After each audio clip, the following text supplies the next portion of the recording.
Thank you for coming down to my kibbutz, which is still a war zone, where we are refugees in our own land. We cannot live here. It's a closed military zone. I am with 70% of my community still living in Beersheba for now as an interim solution until we can finally come back home. Adele Raemer shared with CBN News the challenges of still being separated from friends and neighbors. That's one reason she remains focused on advocating that her community be rebuilt so residents can safely return. When you live on kibbutz, you don't lock your door.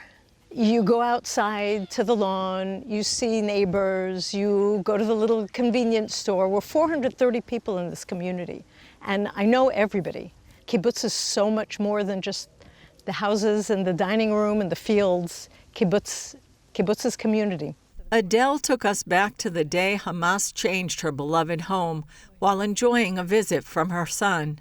This is where I was on October 7th. My son was sitting by the door, holding down the handle, and I was sitting on the bed, and many of these rooms were infiltrated by terrorists because it's easy to open up. The doors can only lock as it is. It can only lock if you're pulling down on the handle and if you're strong enough to keep it closed. She then took us to another place, a key site for Raemer that day. We're going to go into my son-in-law's house.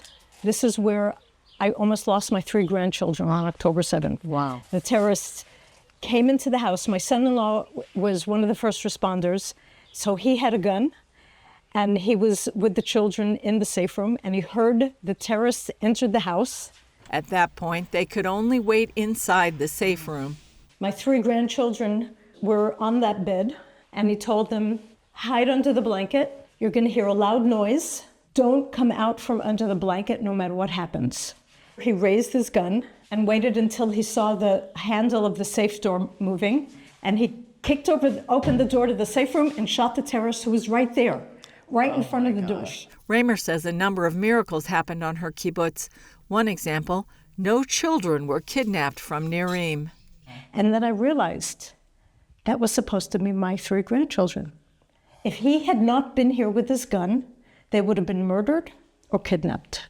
3 IDF soldiers entered the kibbutz early on and bravely fought terrorists until they lost their lives.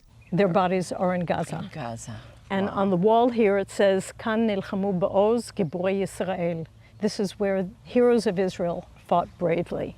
That was another one of the little miracles that happened that day. Standing by the fence the terrorists broke through, Raemer says Nirim suffered in more ways than one. There are so many people here in this region that were peace activists, that worked for peace. And we built so many bridges that just collapsed that day. And these are the people that those animals, those monsters, thought that they should come on over and slaughter. Now Adele focuses on moving forward. Currently, the kibbutz is renovating its dining room with bomb shelters on both floors, moving the convenience store to a more secure area, and repairing other infrastructure.